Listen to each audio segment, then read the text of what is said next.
Hi viewers, welcome to our channel. ప్రస్తుతం మనతో పాటు సీనియర్ జర్నలిస్ట్ దాము బాలా సార్ ఉన్నారు. వారితో మాట్లాడదాం. నమస్కారం సార్. సార్, దువ్వాడ శ్రీనివాస్ కు జగన్మోహన్ రెడ్డి గారు షాక్ ఇచ్చారు సార్. ఆయన పైన వేటు వేసి టెక్కల్ నియోజకవర్గంలో మరో వ్యక్తికి ఇన్ఛార్జిగా నియమించారు.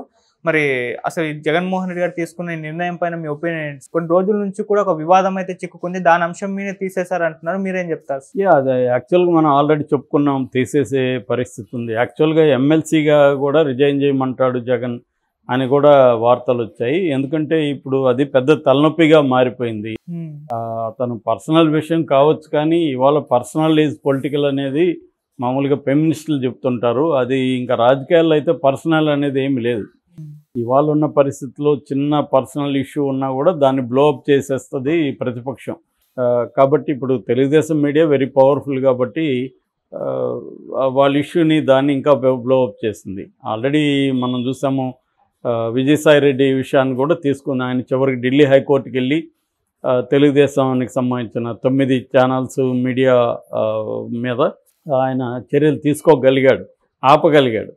కానీ దువ్వాడ శ్రీనివాస్ ప్రాబ్లం వేరు. ఎందుకంటే ఆయన ప్రాబ్లంని పెంచుకుంటున్నాడు, ఆయన సాల్వ్ చేసుకోలేకపోయాడు. నిజానికి ఎప్పుడో సాల్వ్ చేసుకో ఉండాలి. అంటే రాజకీయాల్లో ఉండేవాళ్ళు ఎప్పుడు కూడా ఒక ప్రాబ్లంని డిస్కంటిన్యూ చేసి, అంటే దాన్ని మధ్యలో ఆపేసి దాన్ని పూర్తిగా సాల్వ్ చేసుకోకుండా ఉంటే ఎప్పటికైనా తలనొప్పిగా మారుతుంది. ఓకే, క్లియర్గా వాళ్ళ భార్యకి రాజకీయ పొలిటికల్ యాస్పిరేషన్స్ ఉన్నాయి. సో ఆ కాంటెక్స్లో ఈయన ఆమె యాస్పిరేషన్కి ఈయనకి మధ్య ఇబ్బందులు ఉన్నాయి. సో ఇప్పుడు ఆ లెక్కను చూస్తే జగన్ ఇష్యూ కూడా ఉంది కదా, జగన్ వాళ్ళ చెల్లెలే జగన్ ఇంట్లో కూడా ప్రాబ్లం ఉంది. ఆ రకంగా దువ్వాడిది కూడా ప్రాబ్లం ఉంది. కాకపోతే దువ్వాడిది ఓన్లీ భార్య ఆయన వరకు అయితే ఇంత పెద్దది అయ్యేది కాదు. మధ్యలో ఆయన గర్ల్ ఫ్రెండ్ ఆమె దివ్యల మాధురి ఎంటర్ అవ్వడం వల్ల ఇది ఇష్యూ అయిపోయింది. సో ఎందుకంటే పెళ్ళి కాకుండా వాళ్ళిద్దరు కలిసి ఉంటున్నారు, పెళ్ళైన ఆమెకేమో విడాకులు ఇవ్వలేకపోయాడు. సో ఆయన సాల్వ్ చేసుకోలేకపోయాడు. సో దీన్ని పెద్ద తలనొప్పిగా మారిపోయింది. దీనివల్ల వైసీపీకి అక్కడ ఖచ్చితంగా ఇబ్బంది టెక్కల్లో. అందుకని ఇప్పుడు జగన్ అక్కడ కొంత దిద్దుబాటు చర్యలు చేపట్టినట్టుగా అర్థమవుతుంది. పేరాడ తిలక్ని నియోజకవర్గ ఇన్ఛార్జిగా అక్కడ పెట్టాడు. యాక్చువల్గా జగన్ ఓన్లీ దువ్వాడిదే చేయలేదు, నిజానికి రాష్ట్ర వ్యాప్తంగా కూడా అనేక మార్పులు జగన్ చేసుకుంటూ వచ్చాడు. ముఖ్యంగా తన సొంత జిల్లా నుంచే స్టార్ట్ చేశాడు.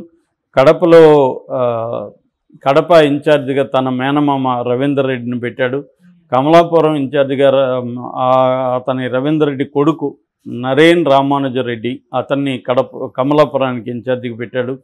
అన్నమయ్య ఇన్ఛార్జిగా ఉన్న గడికోట శ్రీకాంత్ రెడ్డిని తీసేసి ఆ ప్లేస్లో రాజంపేట ఎమ్మెల్యే ఆయన అమర్నాథ్ రెడ్డి, ఆకేపాటి అమర్నాథ్ రెడ్డిని అక్కడ పెట్టాడు. తర్వాత పార్టీ సమన్వయ ప్రధాన కార్యదర్శులుగా శ్రీకాంత్ రెడ్డిని, తర్వాత వేంపల్లి సతీష్ రెడ్డిని పెట్టాడు. మరొక ప్రధాన కార్యదర్శి అంటే అనుబంధ సంఘాలు చూసుకునే ప్రధాన కార్యదర్శి శివిరెడ్డి భాస్కర్ రెడ్డిని పెట్టాడు. యువజన శాఖకేమో జక్కంపూడి రాజాని పెట్టాడు. బీసీ సెల్కి రమేష్ యాదవ్ని పెట్టాడు. ఎస్సీ సెల్కి టీజీఆర్ సుధాకర్ని పెట్టాడు. చేనేతకి గంజి చిరంజీవిని మంగళగిరి నుంచి, విద్యార్థి విభాగానికి పానుగంటి చైతన్యని పెట్టాడు. ఇలాగా మార్చడం అనేది మొదలుపెట్టాడు. అంటే పార్టీ ప్రక్షాళన అనేది మొదలుపెట్టాడు. ఎందుకంటే గతంలో జగన్ 5 ఏళ్లలో పార్టీని గురించి ఎప్పుడు పట్టించుకోలేదు. పార్టీ స్ట్రక్చర్ ఏంటి, పార్టీలో ఎవరిని కలవాలి, ఎవరిని ఆర్గనైజ్ చేయాలనేది స్ట్రిక్ట్గా జరగలేదు. ఆయన పార్టీ కంటే కూడా తన మిత్రుడైన సజ్జల రామకృష్ణారెడ్డి, తర్వాత సీఎంఓ ఆఫీసులో పనిచేసే అధికారులు, వీళ్ళ మీదే ఆయన ప్రధానంగా డిపెండ్ అయ్యాడు. అందుకని చాలాసార్లు ఎవరైనా రాజకీయ నాయకులు వచ్చి కలవాలనుకున్న జగన్ని వీళ్ళని కలవమనేవాళ్ళు, వీళ్ళేమో ఏమైనా ఉంటే మాకు చెప్పండి అనేవాళ్ళు. మామూలుగా చాలా కథలు ఇట్లాంటివి ఉన్నాయి. ఒకసారి కేతిరెడ్డి పెద్దిరెడ్డి వస్తే జగన్ కలవాలని జగన్ అపాయింట్మెంట్ ఇచ్చాడు, వస్తే వీళ్ళు కలిశారు.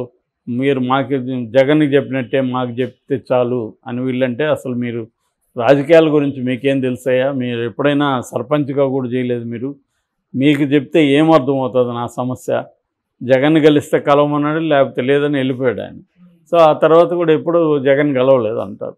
ఇలాగా చాలామంది అందరూ ఇట్లాంటి కథలు చెబుతారు. ఇది ఖచ్చితంగా ప్రభావితం చూపుతుంది. ఎందుకంటే గ్రౌండ్ లెవెల్లో వైసీపీలో ఉంటారు కానీ వాళ్ళు మనస్ఫూర్తిగా పనిచేయరు. ఎందుకంటే మన ఇష్యూని జగన్తో చెప్పుకుందామని వెళ్తే వీళ్ళు తగులుతున్నారు. సో జగన్ వీళ్ళని కలవడానికి అతనికి ఇష్టం లేదు. సో దానివల్ల ప్రాబ్లమ్స్ ఎక్కడికక్కడ పేరుకుపోతూ వచ్చాయి. వీళ్ళే అసంతృప్తిగా ఉంటే వీళ్ళు కింది స్థాయి కార్యకర్తలను ఏం సముదాయిస్తారు. కాబట్టి ఈ గ్యాప్ అనేది బలంగా వచ్చేసింది. ఇప్పుడు ఏంటంటే అధికారం ఉన్నప్పుడు ఎలాగున్నా నడుస్తుంది, ఎంత అసంతృప్తి ఉన్నా ఎట్లున్నా ఏమి అవ్వదు. కానీ ఇప్పుడు ఓడిపోయినప్పుడు పార్టీని నిలబెట్టుకోవాలంటే పార్టీ కోసం ఫైట్ చేసే వాళ్ళు కావాలి. పార్టీ కోసం నమ్మకంగా ఉండాలి, ఫైట్ చేయాలి, తెలుగుదేశం కూటమి పెట్టే ఇబ్బందులను కూడా తట్టుకోవాలి. అలాంటి వాళ్ళని ఇవాళ పెట్టాలి. ఇది జగన్ చేస్తున్నాడు, స్టార్ట్ చేశాడు. అందువల్ల ఎక్కడికక్కడ తనకి లాయల్టీ చూసుకోవాలి, పార్టీ లాయల్టీ చూసుకోవాలి. తర్వాత వాళ్ళు సమర్థులా, ఫైట్ చేయగలరా, కొంత అంగబలం అర్ధబలం కూడా ఉండాలి. కేవలం వాళ్ళు బీసీలను ఇంకోటను పెడితే మాత్రం కష్టం అవుతుంది. వాళ్ళు ఫైట్ చేసే ఇది ఉండాలి కదా. సో రెండోది ఒక హోప్ ఉండాలి, మళ్ళీ మనం వస్తాము అధికారంలోకి అనే హోప్ కూడా ఇంపార్టెంట్. సో అందుకని ఇప్పుడు కంప్లీట్గా పార్టీ ప్రక్షాళన అనేది జగన్ చేస్తున్నాడు. ఆ క్రమంలోనే దువ్వాడను కూడా పక్కన పెట్టాలి. ఎక్కడెక్కడ ఏ రకమైన ఇబ్బందులు ఉన్నా వాళ్ళని తీసి పక్కన పెట్టి కొత్త వాళ్ళని అక్కడ పెట్టడం అనేది ఇప్పుడు జగన్ చేసుకుంటా మొదలుపెట్టాడు. ఇది చాలా అవసరమైనది. ఇది ఇప్పటికే లేట్ చేశాడన్న అసంతృప్తి కూడా వైసీపీలో ఉంది. కానీ జగన్ ఏంటంటే ఒకేసారి మార్చినా కూడా రకరకాల తలనొప్పులు వస్తాయి. కాబట్టి అందరినీ పరిగణలోకి తీసుకోవాలి. ఎవరు రెండోది తను అనుకున్న వాళ్ళు అక్కడ ఉండగలుగుతారా లేదా, వాళ్ళ మానసిక సంసిద్ధత ఏ స్థాయిలో ఉంది, ఇవన్నీ కూడా ఆలోచించుకోవాలి. పార్టీ నిర్మాణం అనేది అంత ఈజీ వ్యవహారం కాదు. సో ఇప్పుడు జగన్ వీళ్ళందరినీ మారుస్తున్నాడు. ఆ క్రమంలో అతనేమీ సస్పెండ్ చేయలేదు, లేదా ఎమ్మెల్సీగా రిజైన్ చేయమని కూడా అనలేదు. ఓన్లీ ఇన్ఛార్జిగా పక్కన పెట్టాడు. రేపొద్దున అతని ఈ సమస్య సాల్వ్ అయినాక అతన్ని ఇంకొక దీంట్లో అకామిడేట్ చేయొచ్చు. అతనేమి సస్పెండ్ చేయలేదు. రెండోది ఇప్పుడు అతను మామూలుగా అయితే లీగల్గా అయితే ఏమీ తప్పు చేసినట్టు కాదు అతను, ఎవరు దువ్వాడ. ఎందుకంటే లీగల్గా అతని మీద ఏమీ కేసు లేదు. ఇతనే ఇంకా భార్య మీద కూతురు మీద పెట్టిన కేసే నడుస్తుంది. మొన్న హైకోర్టులో కూడా ఆయన పిటిషన్ వేశాడు. హైకోర్టు కూడా దాన్ని పరిగణలోకి తీసుకునింది. కాబట్టి అతను ఒక యాంగిల్లో చూసినట్టు భార్య బాధితుడిగా కూడా కనిపిస్తున్నాడు. కానీ దీనివల్ల ఒక ఇబ్బంది అయితే ఉంది వైసీపీకి. సో వైసీపీ ఏదో ఒక చర్య అయితే తీసుకోవాల్సి వచ్చింది, దానివల్ల మార్చాల్సి వచ్చింది. సో పేరాడ తిలకని పెట్టాడు. నాకు తెలిసి ఇతను సమస్య సాల్వ్ అయ్యి ఆమె విడాకులు ఇవ్వడమా ఏంటి అనేది కోర్టు వెళ్ళింది కాబట్టి కోర్టు ద్వారానే పరిష్కారం. నేను ఇంతకుముందు కూడా చెప్పాను, దీన్ని వేరే రకంగా పరిష్కరించే పద్ధతి అయితే కనిపించట్లేదు. కోర్టు ద్వారా ఆమెకు విడాకులు ఇచ్చి ఆమెకు భరణమో ఇంకోటో కోర్టు ద్వారా సెటిల్ అయిపోతే అప్పుడు వీళ్ళిద్దరూ పెళ్లి చేసుకునే అవకాశం ఉంది, మాధురి ఇతను. అప్పుడు ఇంకా వేరే ఇబ్బందులు ఏమీ ఉండవు. సో ఇలా జగన్ మాట్లాడాల్సి ఉంటుంది వాణితో కూడా. ఆమె పార్టీలో ఉంటుందా, ఆమె రోల్ ఏంటి, లేదంటే ఆమె ఏమన్నా తెలుగుదేశం కూటమిలోకి జంప్ అయ్యే అవకాశాలు ఆల్రెడీ ఉన్నాయని చెప్తున్నారు. ఎందుకంటే వాళ్ళే ఇప్పుడు సపోర్ట్ చేస్తున్నారు ఈమెకని. సో అట్లాంటివి ఏమైనా ఉన్నాయో అలాంటివి క్లీన్ చేసుకుంటూ రావాలి. ఒక్కొక్క నియోజకవర్గ వారీగా క్లీనింగ్ కార్యక్రమం అనేది జగన్ మొదలుపెట్టాడు. తనకి ఇప్పుడు చాలా బర్డన్ కూడా పడుతుంది. ఎందుకంటే పార్టీని ఇప్పుడు నిలబెట్టుకోవడమే కష్టం. ఇదెందుకంటే వరస్ట్ క్రైసిస్ వైసీపీలో, ఇంతకుముందు ఎప్పుడూ లేనంతగా ఇది క్రైసిస్.